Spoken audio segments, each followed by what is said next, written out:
Welcome to the running journey. Welcome to the running journey. Welcome to the running journey. Welcome to the running journey. Running journey, yeah.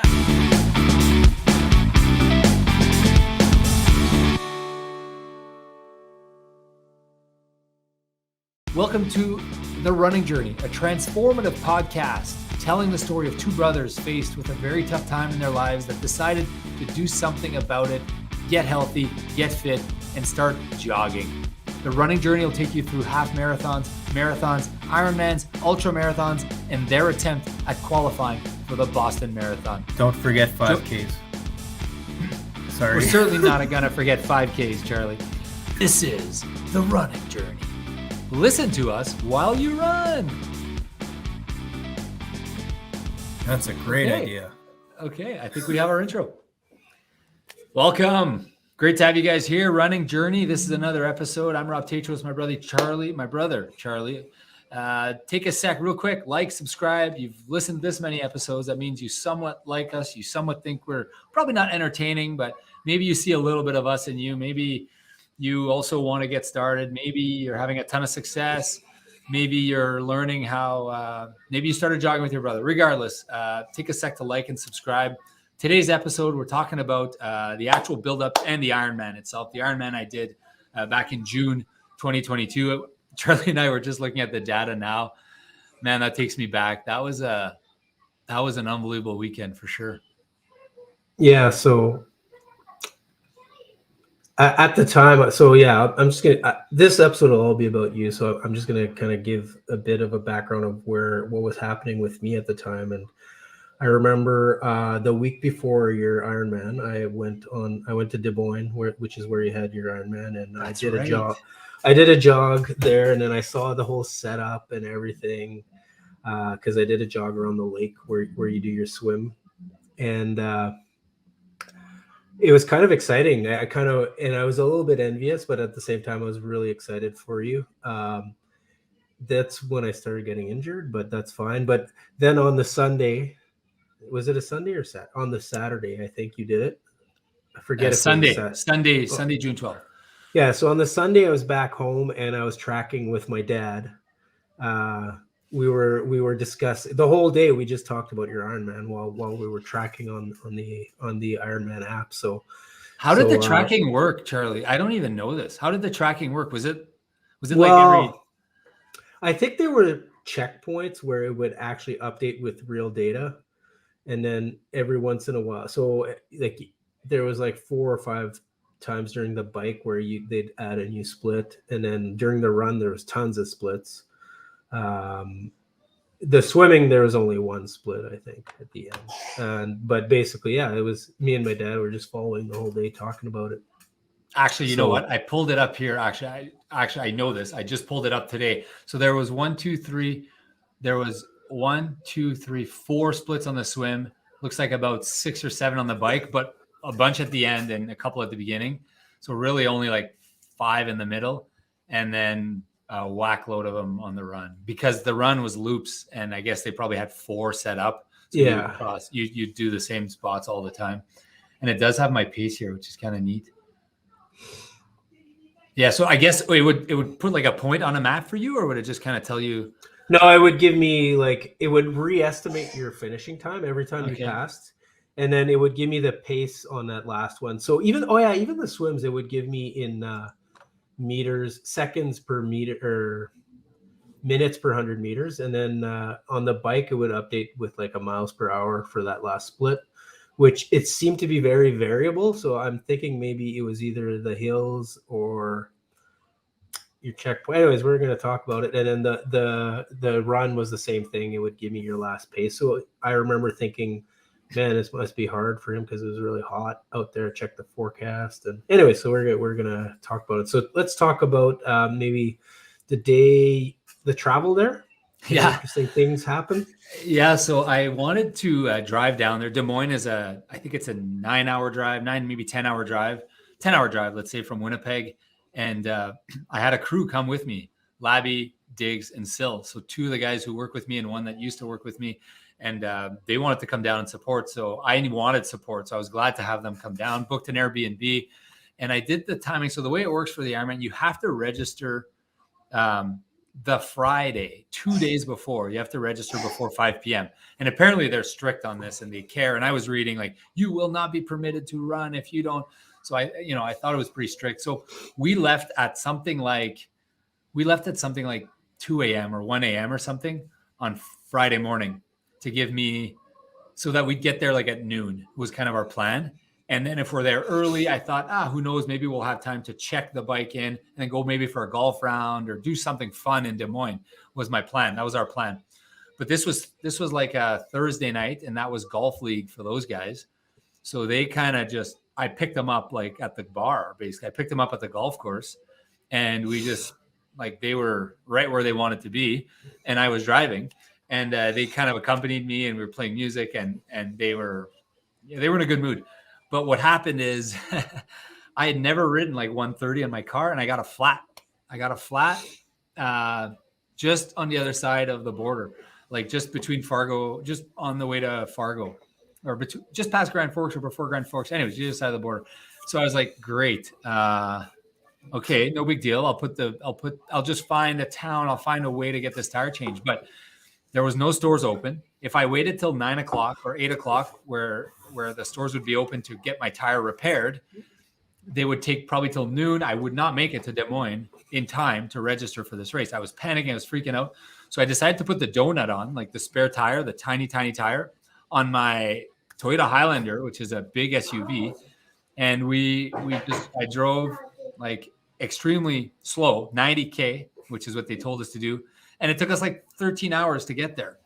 Instead of taking us 9, it took us an extra 4. So we got there with the stops, with the changing of the flat, with everything. We didn't get there till like 4 o'clock. So we got there right on time to check in, to get the bike set up. And I was panicking. I didn't know what to do. But anyways, all was good. I drove kind of the whole way there, but I felt good about it. And those guys were drinking, so I didn't want them to drive. But they slept a bit. And then, it was just that next day was like an entire day of doing basically nothing. And instead of doing nothing, I wanted to golf. I wanted to golf that day. So I went off. I dropped my bike off. I dropped all my. So I'll pause you. So as someone who's never done an Ironman, there's a lot of stuff. Seems like golfing the day before is not a good idea. You know what? I asked my coach. Sorry. So I asked my coach. Just because it's like it's like 14 hours or 12, whatever, how many hours you're going to be, like, it's a lot of energy you have to use up for that Ironman. But yeah. And it was like 32 to 33 degrees that Saturday. It was a really, really hot day. So we're wearing a hat. I'm drinking a ton of water. Those guys are drinking a ton. And I'm rolling with them. And of course we were losing. Diggs and I were losing to Labby and Sil. Sil's such a sandbagger. He pretends he's got a 25 handicap. And then every time there's a 2v2 scramble game, he dominates. So I was upset at it, but I guess what it did for me is it kind of allowed me to take my mind off the race, because I knew I had a whole day where I was doing nothing. Yeah, that would suck too. Just the whole day not thinking. Yeah. Actually, that's a perfect distraction, right? We had to go pick up Sil at the airport because he couldn't fly the day before because he was a teacher. So he had to take. So I went, dropped off my bike, dropped off my bags, picked up Sil at the airport, went golfing, and then went and checked out the site. And like the golfing ended up, I rode the cart and I took very little. I took my time. I ended up doing like 4,000 steps or 5,000 or 8,000 steps, whatever. It wasn't that much. It wasn't you in Vegas, that's for sure. And I asked my coach, and he said, I'm fine with it. Just don't walk the course. So I said, okay. So his coach was okay with it. We walked with cart. So it wasn't that much walking, and it was a great distraction. But if you don't know this about Ironmans, what I need to tell you is these bags. There's so many of these bags that you have to prepare. You have a special needs bag. Yeah. No, I've been reading about that. Yeah, that sounds like a headache. It was so stressful for me because I didn't know. I had no clue. So I'm texting my buddy Trav. I'm texting my coach. What do I need to do here? So you have one bag where you put it's your special needs run bag. There's a special needs bike bag. There's a transition bag for each. So transition bag for swim to bike, and then a transition bag from bike to, and then you get a bag for after the race. So basically you put in your clothes that you want to wear after, and if anything you want after the race in one bag. Special needs halfway point. So that's like Snickers bars and photos of your family or whatever you want to put in there, Vaseline. And then the actual transition is like your wetsuit, or sorry, not your wetsuit, but like your shoes and all that. So transition bag, and then special needs, and then end bag. So there's 5 bags, and some go to different spots, some go to different places. I like the night before we were playing Catan in the Airbnb just to kind of take my mind off things. But before, I need to say, on the way back from the golf, I was booting because we got destroyed by Sil and Labby. But I'm like, let's go check out the lake. I want to go see this race. I want to go see what this thing looks like. So we decided to drive around the lake.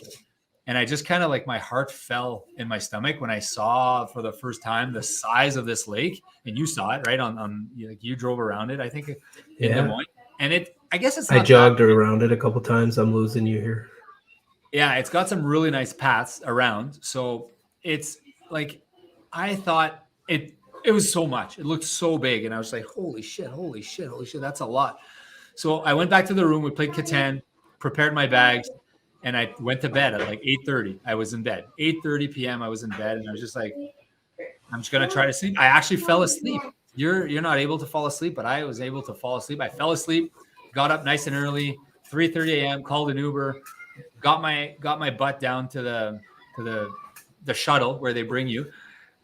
Labby was sleeping on the couch, and I think those guys had just gotten back from the bar.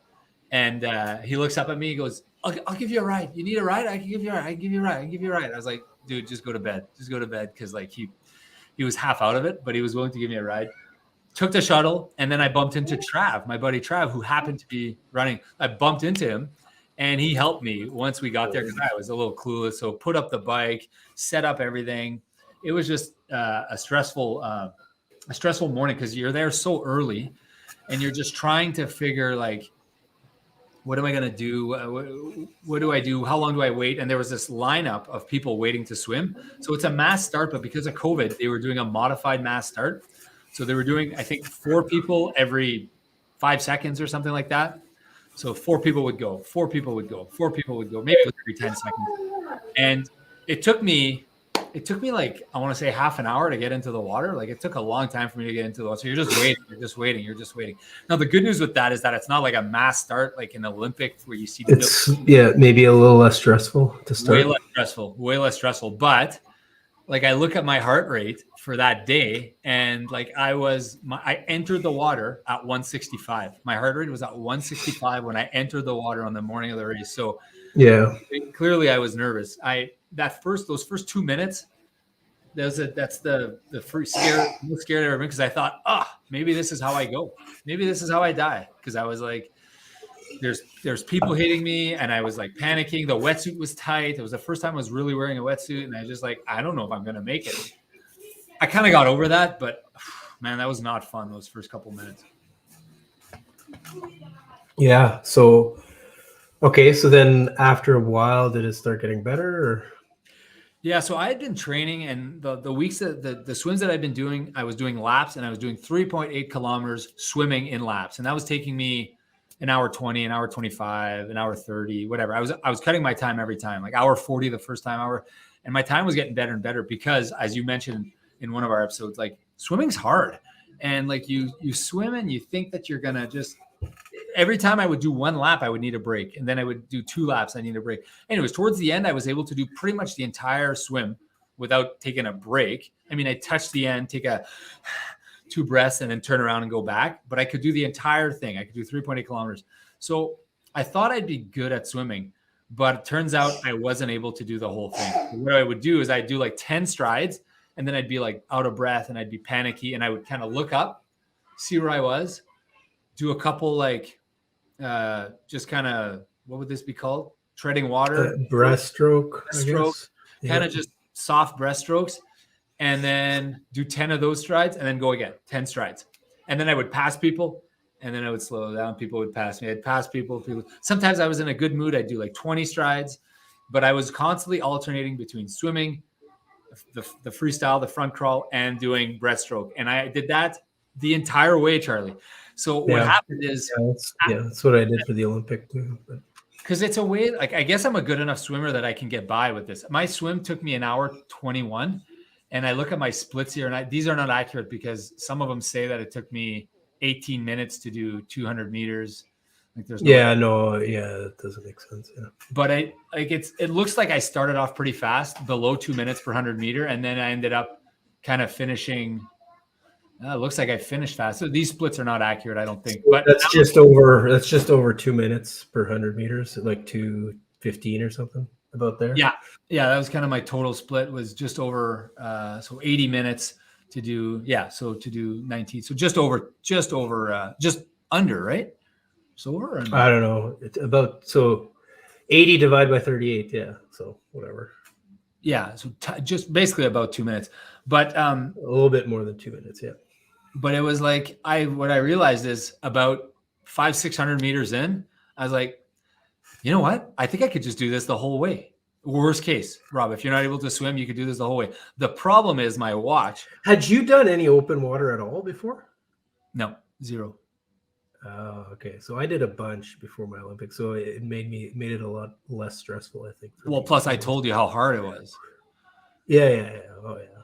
Well, so my first practice, I was planning on doing like 1,000 meters or 1,500 meters, and I did like 100 meters, and then I bailed because I was like, no, I'm not going to make it. I'm going to die. But then I went the next day and did the full 1,000 or 1,200 that I was planning. So, but anyways, yeah, it's hard, man. Swimming is hard. It's good, but now that you did it once, so then you did a few others, right? Was it a lot easier after? A lot easier. And okay, so I do 500 meters. I'm going, and then my watch was off, and I was looking at my watch, and I was doing the math, and it was off by about 30%. The distance that my watch was telling me that I was swimming, 30% marking less, and I was so confused because the Des Moines loop was 2 loops of this track, so. I finished the first loop, and I had there's this beach you have to run across, like this peninsula that you have to run across. So I ran across a peninsula, and I just jumped in, and I did my second loop. And then when I did my second loop, I was like, I guess I have 3 loops. I'm like, I guess the math is wrong because there's no way I'm only at 2.9 kilometers or 2.78 kilometers. So there's no way I'm done yet. So I thought I had a third loop. So in my mind, I'm doing the math. 2 hours and 20 minutes is the max for swimming, and I'm like, it's going to be tight. You thought you were just going to make the cutoff. Well, that's crazy how far off your estimate was. Well, and just your mind. Mine was like, I thought I had done the Olympic in like 50 minutes. I thought, okay, I'm dead last, but it was actually 35. Like I was 15 minutes off. Anyways, but did you have a watch? No, nothing. Yeah, so you were just going the pace you thought you were going, but in your heart of heart, you're like, I'm terrible at this.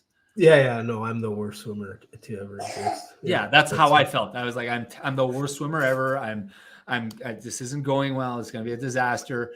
And I might not, because I was like, okay, I'm going to be slower in my second half. This is going to be tight for me to make it. And they're going to pull me from the course. And all my buddies came to Des Moines to see me. And I'm going to have to argue my way. I'm going to have to argue and refuse to let them take me off the course. And then I finished the second loop actually I think the actual cutoff is 2:20 from the last swimmer. Okay. I didn't know that. I'm not sure. I think I read that up, but I was ready to argue. I was ready to argue, and I was like, they're not pulling me from this course. So like, I'll punch someone if I have to. Like, they're not pulling me from this course. But I got a cramp on the cramp. And then this kayaker came up to me. It's like, are you okay? And I was like, I'm fine. And like the water was up to my neck. And I was relaxing my leg, and he's all, grab onto the board and take a rest. And I was like, what are you, crazy? I don't want to get DQ'd. And I didn't know this, but you can. You're allowed to do that. As long as you're not moving forward. Yeah. As long as you're not moving forward. So I'm like, I don't want to get DQ'd. He's like, you're not going to get DQ'd. I'm like, can you confirm that I won't get DQ'd if I go onto the board? He's like, yes. So I grabbed onto the board. You had a cramp? I haven't heard this story yet. Yeah, I think I forgot to tell. So I got a cramp, and I was just like, oh. And I'm like, I could stay here for a bit? He's like, yeah. And I was like, this is awesome. So you took a break. Oh, wow. Took a break on the paddleboard, on the kayak. And then I went out. This was like towards the end. And it's good to know that if they suspect you're drowning, they're going to come close. The guy was on me right away. Like I thought it was phenomenal. And then I was doing the math. I'm like, okay, I can't break anymore because I'm not going to finish this race, right? Because then I was doing the math. Okay, the math. So I get to the second peninsula. So now I have 200 meters left. But in my mind, I have another loop. So another 1.5 kilometers or whatever, 1.4 kilometers. So I get to the peninsula. I'm like, they're like, sir, finish. I'm like, what? How many loops do I have to do in total? They were like, what? It's 2 loops. And I was like, I've already done 1. I've already done 2. Like, you're done, sir. If you've done 2 loops, you're done. And I was like, do I go there? Yeah, you're done. I'm done. And I was like arguing with the guy. I didn't know what I was saying. So he's like, just go there. You're done. So I dove in and I power swam the rest. I felt like $1,000,000. I was like, you think you have another hour of swimming. Yeah. And I had like, I could see the finish line. It was right there. And I was like, it was the greatest feeling ever. And then I got on that bike. So the transition. Transition. Like, oh man, I'm embarrassed. Was it good? I kept this I was checking. I'm like, what the hell is he doing taking so long on the transition? 20 minutes and 23 seconds my transition took me. First off, in my defense, it was a jog of like, I think it was almost a kilometer. It's far. It's pretty far, yeah. And that doesn't count in anything. You're just doing that additionally. So I actually did like 43 kilometers jog that day. But I did so I jogged up. They took off my suit. I was like just exhausted. Oh, your crew was there? No, they have, they call them peelers. Really? And, yeah. You sit down in the grass and they just take your suit off for you. It's kind of cool. And like Trav had given me a tip before you get off. He's like, lift up your wetsuit and put as much water in your wetsuit as you can. So like I had loaded it up with water so that. What does that do? So I guess it's easier to peel off. Otherwise, if it's dry, I guess it sticks and it's hard to take your wetsuit off. So I took my wetsuit off and they took my wetsuit off and I just sat there in the grass for a bit. I was like, oh, this feels so good. And I was just like, they're like, hey, you're good to go. You can go. And I was like, yeah, I'm just going to sit here. Cause then I realized my time is, I thought, I didn't really have. What's 5 minutes in like? What's 5 minutes? So I took maybe 2 minutes on the grass. I walked the full kilometer, which took me, I don't know, 9, 10, 11 minutes, whatever that took me. And then I got to the thing and I sat on a chair and I just looked around and I started chit-chatting with people because I was like, so you're in a tent reserved for the participants.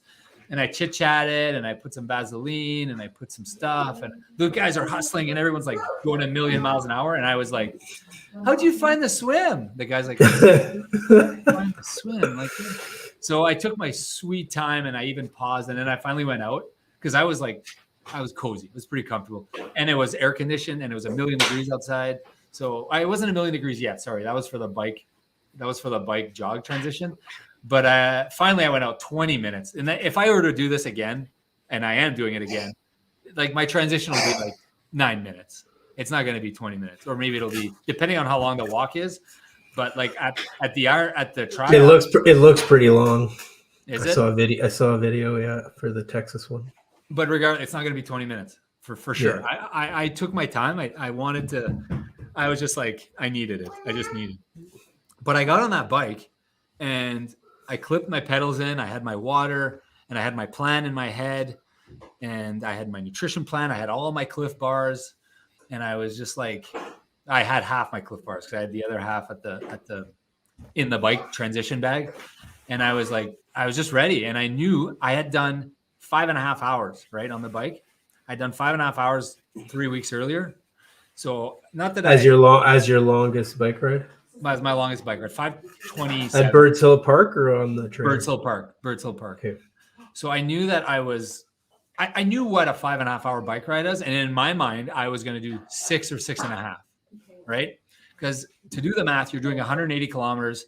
And if you're going 30 kilometers an hour, you do it in 6 hours. 30 kilometers an hour, I think for most people, you and I and whoever could just pick up a bike today and do a half hour at 30 kilometers an hour, I think would be pretty, I don't want to say pretty easy, right, Charlie? I think so, yeah. Yeah. So I thought, and I was doing that at Birds Hill. I was doing pretty darn close to 30. I was 29 or 30. But I guess I'm kind of embarrassed of my time, but whatever. It is what it is. My time is what it is because I ended up stopping at every aid station and just taking a 2, 3, 4 minute break sometimes. So not only was I going way slower, I ended up taking it ended up taking me 7 hours and 20 minutes, I believe. So like I wasn't even close to my goal. I averaged like 25 kilometers per hour, something like that. So I averaged way, way, way below what I wanted to average.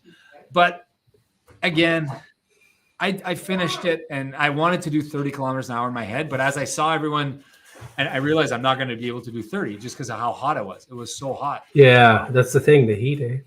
It was so hot and the wind on the backside. So I'm looking at my splits and I know that wind here on one of the backside, my speed went down to 19 kilometers per hour. Is it, I don't remember the course. Is it out and back, like one direction, then come back? It's kind of a triangle. So you go out, south, and then back to the starting point. And you end up doing like 10 kilometers in town to get out and 10 kilometers in town on the way back in. So you're really you're going through the bridges of Madison County. I actually really enjoyed the bike. People find this hard to believe when I tell them that. I actually enjoyed seeing the scenery. And I had mentally, I had decided no matter what, Rob, if you're tired, just change the gear ratio and keep your cadence. You can cadence at 80 to 85 for the entire thing. And you're just going to go. Was it 80 to 85? I don't know because I don't have my data. Because I remember when I started biking, you told me always bike at 95. Okay.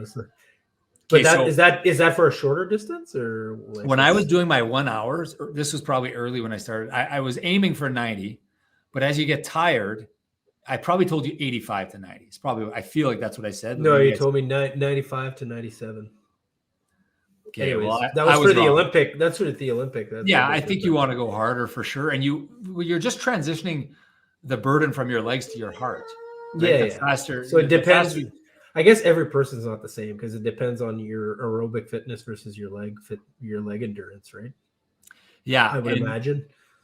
And maybe that was bad advice, and I'm not sure I would give the same advice now. But I feel like 85 seems better to me. We'll see what coach says. I was kind of. I just did my FTP test today, and I did 83 the whole way. Cadence. Yeah. Yeah. What did you have for today for your FTP test? 20-minute test. 20-minute test. Okay, I had an FTP test, but I had a 5-minute test. I had a few 5 minutes in the past, but no, he gave me. Yeah, that was painful. The 5-minute test. The 20-minute. Well, but the 5-minute test was a bit painful, but the 20-minute, it's like running a 5K, but way more painful. I don't know how to explain it. It is. Anyways. I would rather do an 18-minute 5K or a 17-minute 5K where you're uphill than I feel the bike is just because you just can't get enough oxygen. It's hard. It's so hard on the legs. Did you have to do like 15-second sprints and 1-minute sprints? Yeah, I did that previously earlier this week. Okay, so we're not on the same schedule then, but yeah, I had to do that too today. So maybe I gave you bad advice and I screwed up and I shouldn't have done that, but I definitely. No, I don't know. Whatever. I don't care. I was in my mind, I was aiming for 90 and I knew I would slow it down to 85 if I was out of shape, but if I was losing. So I was drinking I think the aid stations were I'm going to get this wrong, but I want to say 15 kilometers. Maybe it was 15 miles. So that would be 50. So 50, were there 10 aid stations? Anyways, my goal was, it was 15 miles. It was 15 miles because I think there were 7. I think I saw that yesterday in a video that they're every 15 miles. Okay, 15 miles. So yeah, there'd be 7 of them, 6 or 7 of them. And my goal was to drink 3 liters of fluids between each station. Now I know that's nowhere near what we had talked about in my planning with Coach Patrick. He had said kind of 1 liter to 1.5 liters every 15 miles. But it was so hot that day. I was so worried. And I talked to Trav and I talked to some other people and they were like, you're better off when it's just make sure you have more. Make sure you have more. Better to do more than not enough in that case, right? Yeah, that's what I thought. And I made that call kind of on the bike that day because I felt like I needed the water. I felt so thirsty. I was like, okay, it was so humid. It was so hot, so humid. I was dripping sweat the entire time and beating sun, no clouds. So I couldn't hide. You can't hide from you're in the fields of Madison County and you're just getting like a spotlight. The sun is on you. Did you have sunscreen? I loaded up on sunscreen. They had like a pump of sunscreen. So I just smothered it. Yeah, I've never worn sunscreen in my life. It's not a thing that I've ever worn, but I wore it that day. I wore my bike helmet. I had my I had my sleeves, but it was a billion degrees. So obviously I took the sleeves off, and then the jacket was like so hot. So I would like kind of unzip it a little bit and pretend I was rocking a 70s kind of chest hair thing happening. But I realized pretty early that I needed to drink more. So I was drinking.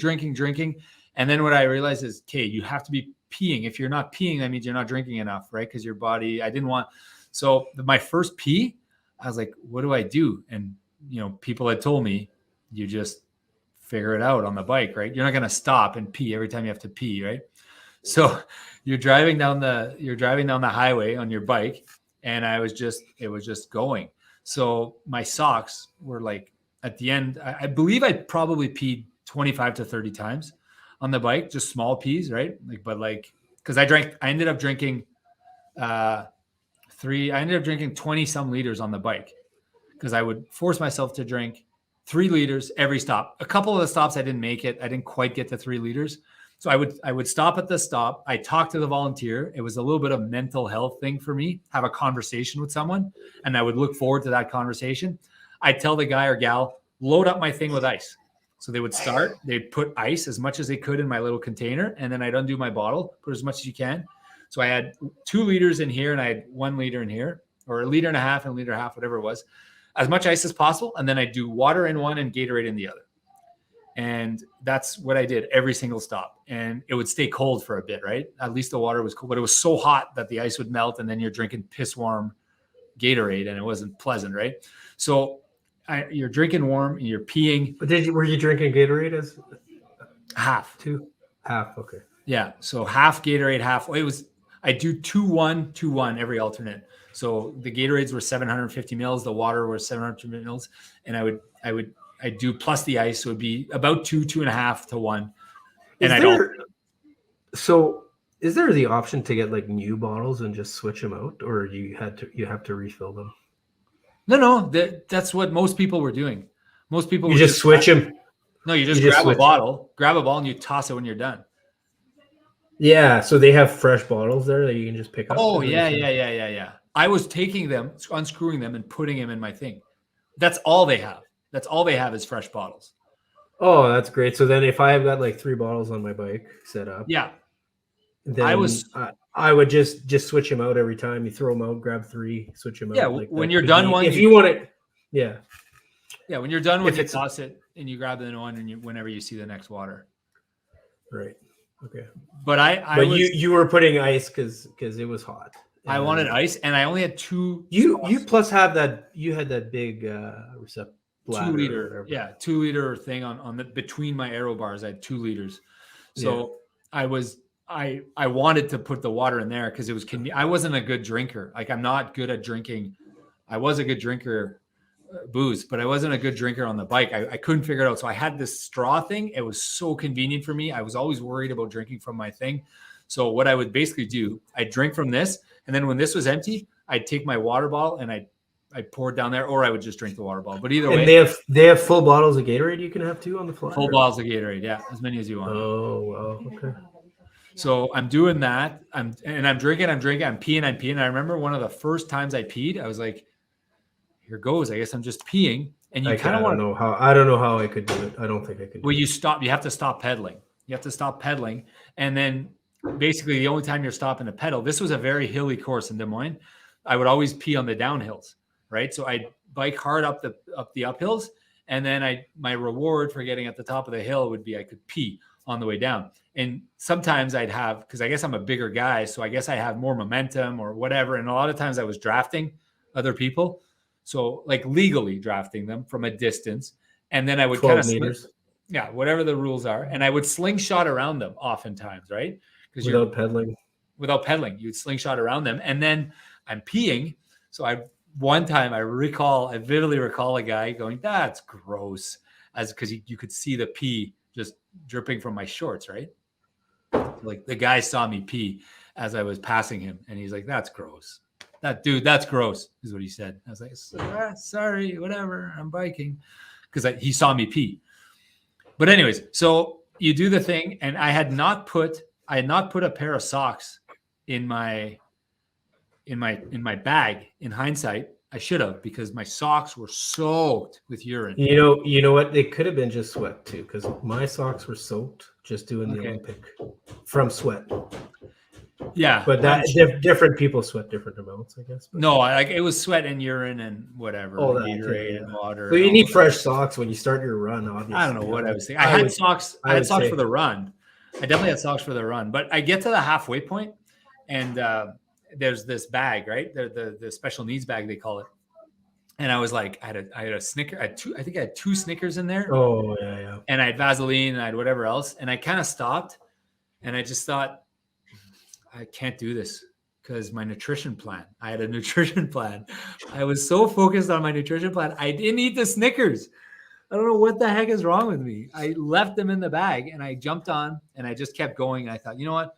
It's a good move. Yeah, this could cost you the Ironman here. Eating that Snickers could have been, I just thought costly. Well, I hadn't trained with a Snickers. I didn't, and I was a king size. And anyways, the other part I want to say is, so I'm doing the out, then I'm going back to the triangle, and then downwind. Were you downwind at the end? Or? Well, I didn't know. I was the opposite of downwind. Oh no, you were upwind at the end. J'avais le vent en face. I had the wind in my face, and I turned the corner. I'm like, all right, this is it. I'm 2/3 of the way done. I'm back home. Like now I was just going home. Just have to go back to the starting line. So you turn the corner, and then the wind just hit me. And I hadn't realized that there was no wind before, right? That's the thing we'll have to be aware in Texas. Apparently it's a big, it's a wind course, right? One way might be very strong against her and one way down. Yeah. So and like you have to be ready for it. So this is the time that I may or may not allegedly have considered breaking the rules a little bit. I don't think I did. I don't know the distance that I was following, but there was this large man in front of me, and he was pedaling hard, had his head down, pedaling hard, like one of those like shoulder Minoc, like just a square farmhouse. And I was like, you know what? I'm just gonna follow this guy.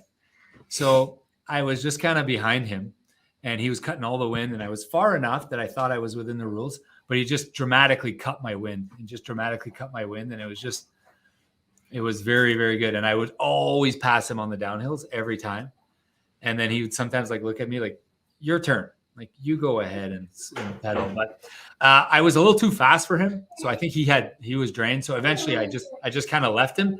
We crossed this town. There was a town that we went through, which was, I forget what it was called, but like you're kind of driving down like St. Anne, Manitoba, it felt like, or La Broquerie, Manitoba. And you're just driving through this town, and there was people on both sides of the town, and the cowbell. That must have been nice. Yeah, it was awesome. That might have how many miles left? I want to say 30 or 40 kilometers left. 30 kilometers left, maybe. And I was like, I remember just thinking, there's no stopping me. Like I know I could pedal forever at this slow pace, and it's gonna take me forever to finish this thing, but like I'm gonna finish this thing is what I thought. And I actually enjoyed my bum was hurting a lot, but I really, really enjoyed the bike. And that's hard to believe for you guys out there. I know that is, but I really, really enjoyed, and I enjoyed my day until I got to the transition. And I thought in my head, I could run a 3.5 hour marathon. This will be maybe 4.5, 4.25, maybe. It's going to be easy peasy, no sweat. I'm going to get off the bike. I'll rush through this run thing, this marathon thing, and I'll meet those guys at dinner. Is kind of what I was thinking. But that wasn't the case. I ended up meeting those guys. They were waiting for me just on the way into the transition. And they kind of stopped me, and I stopped. I said, "Oh, so good to see you guys." And I stopped and I chatted for a bit, and I was like, "Oh, so happy to see you guys. And man, I'm going to get this done." And I get to the transition, and what did it take me? Another 20 some minutes. 15 minutes and 48 seconds it took me. 15 minutes. A bit faster this time. I know, but I didn't have to do anything. The bike. Isn't it just take your shoes off, put new socks, put new shoes, go? That's it. Oh no, I was changing out of the triathlon suit. So like the triathlon. You didn't run in the tri, or it's too hot, or what? Well, there's a little bit of. Is there padding? I forget. Is there padding in the bum? I mean, you can have some with padding, yeah. When I ran my Olympic, I had a bit of padding, but I just ran it. It didn't matter. Yeah, when I ran my Olympic, it's 40 minutes or 50 minutes or whatever it is. So you just do it. But here I was like, it's a marathon. I'm gonna get cozy. So change my shoes, change my socks, change my outfit, take the helmet off, load it up on water, load it up on sunscreen, go. But honestly, though, running in a tri suit, like I've never done it, but it's kind of nice because you've got your shoulders are wide, like it's kind of nice, like the wrestling suit. You could buy one for running, right? You could buy I guess, yeah. Get a singlet for running, yeah. But it was like I thought I left the bike and I thought like nothing's gonna stop me. Nothing's gonna stop me today. And then I couldn't move my legs. And this is the same thing that happened to me in the summer of 2000 when I decided I would do an Olympic triathlon just for fun. I was running back then a little bit. I ran a marathon and I got off the bike and my glutes couldn't move. Yeah. And I had to walk. This was 20 some years ago. Anyway, so same thing. I had a hard time getting going. I couldn't move my legs. So I walked the first 2 miles, I think. And then I do have my data from that day. And like, I was doing 13, 14-minute miles to start. So that's pretty slow. I think you sped up a little bit at the end. You must have been half like walk running, but it was like, people have to remember it was 37 degrees Celsius, which I don't know, it's like 100. And it was like 85% humidity or something. Like it was 32 or 33 degrees Celsius. I don't want to be one of those guys who's okay. Well, yeah, it was hot. But the humidity with the humidex, yeah, it was off the chart. It was 90% humidity that day. So like it wasn't, you couldn't be outside. It was one of those days where, here I am like doing this whole thing. The next day, thank God, the next day it was 37 degrees and they were like canceling schools and they were in Des Moines and we went golfing the next day. But I knew that. So I started walking and then eventually I'm like, okay, just run a bit. Just run a bit, Rob, because now I started doing the math. Okay, I'm doing 15-minute miles. This is going to take me 7 hours to do this marathon, 7-8 hours. And now I'm really tight on time because 17 hours is your maximum. And I was like freaking out thinking, if I walk the whole thing, it's going to be tight. It's going to be really, really tight. So I said, I have to run some. I'm going to finish, but I have to run some. Start running a bit. Then you run another bit. And then the TSN turning point for me was definitely, I bumped, like I heard Rob, I heard this voice and I looked behind and there's Trav. So he's on his second loop. I'm on my first loop. It's 3 loops. And he's like, how you doing? I'm like, I'm good, but I'm hurting. And he said, okay, I'll walk with you for a bit. So he walked with me for a bit. And then he's like talking through what his strategy is. And he's like, I walk the hills and I walk the aid stations. The rest I run. And I was like, that sounds hard, but I guess I just needed a pep talk, or I just needed. So I just kind of said, all right, I can do that. Walk a little bit. So that's what we started doing. We started just walking the hills and walking the aid stations, and then we go, okay, good to run, yeah, and then we'd run for a bit. And run is a loose term because we were like shuffling, right? You're shuffling along. You're trying to just move. But I think at my peak when I was running, I was probably doing 11-minute miles. I would guess is probably the pace I was running, maybe 11 and a half. And then I would walk. So that ended up being 12, 13-minute miles. But in my bag on the third loop. So I ran with Trav, and then his last loop, which was my second loop, the tide started to turn. He ended up getting like, oh my God, I don't know if I could finish this. Obviously he was going to finish. He's done 5 Ironmans but I ended up being the pep talk for him. I was like, dude, you're doing unbelievable. You're doing great. Let's run some more. Because I was feeling better and better. So my pace slowly improved. If I look at my entire day, every mile was faster than the prior mile. I ran like a complete negative split the whole day, with my fastest mile being the absolute last mile and second fastest, third, all the way, almost an exact negative split every mile. So I was feeling better and better. And I kind of talked him through. But I do remember when I turned on Main Street, and he was going to the finish line, and I had to go do another loop. One more loop, 8.5 miles, or another 8.5 miles. I was like, man, that'd be pretty good to just be going there right now. But you know what? I got this. And it was starting to get dark. It was starting to get dark. So I was like, oh my God, at least it was getting cooler. Like getting cooler. Yeah. Yeah. But I mean, I think when is it the hottest, Charlie? 3 p.m. or something? 4 p.m.? Right before sunset. Pretty much, yeah. Like that 3 to 6 p.m. slot is a very, very hot slot, and that's kind of when I was getting off the bike and getting onto the running. So I finished the loop, and then finished the second loop, went back out, and then there was my bag, and I hadn't stopped for my bag. I'm like, you know what? I'm going to stop for my bag this time, not because I wanted a Snickers, but because I had put some photos in there. I'd put a photo of my dad and his bald head when he was in cancer, just him kind of just smiling with his bald head. I'd put a picture of my family, my wife and my 4 kids, and I'd put a picture of Terry Fox. And I had a Snickers. And again, I didn't touch the Snickers. I want to punch myself in the face. How stupid was I? How good would that Snickers have been? I would have probably just, anyways, I didn't touch the Snickers. I put out to the side. I looked at those pictures and I got the motivation I needed. And then I basically jogged pretty much the rest. From there, I pretty much jogged the rest. I drank the warm chicken broth that they had. I had grapes, and I was trying all sorts of stuff. I wasn't willing to try Snickers, but I was willing to try a warm chicken broth and whatever else. And then I had a Red Bull kind of towards the end, and I didn't have coffee, but I was doing the caffeine gels, like the 100s, not the 20s. So I was just doing whatever drugs I needed to get through. And on this loop, on the second loop, that's when they were dropping like flies. So you're kind of jogging all over the downtown area, and there was paramedics everywhere, and there was people getting worked on all the time. You could see someone getting worked on, someone screaming, an ambulance taking someone away, like everywhere, all over the place. And there were so many people walking. I guess because the people who aren't walking, they're done, right? They're done the race already. Whoever's left is probably, struggling or whatever. So I ended up passing like a ton of people at the end. I ended up gaining, I don't know how many spots. I think gaining I gained every segment here on the run. It says how much time I gained against. Well, I remember seeing that your ranking, in each of the 3 events, it was by far the best for the run, even though like your overall ranking for your age group and all that. So relatively speaking, your run was actually the best leg, even though it was really hard. Yeah. So if I look at they put the 10 competitors ahead of me and the 10 competitors behind me here, or sorry, 5 competitors ahead of me. The 5 ahead of me all had worse time. Like I had the best run time of the 5 ahead and 5 behind. So 6:08, 5:41, 6:29, 6:05. So if you're doing a 6:29 marathon, you're walking pretty much all of that, right? 6:42, 6 hours. So yeah, I gained a ton in the run.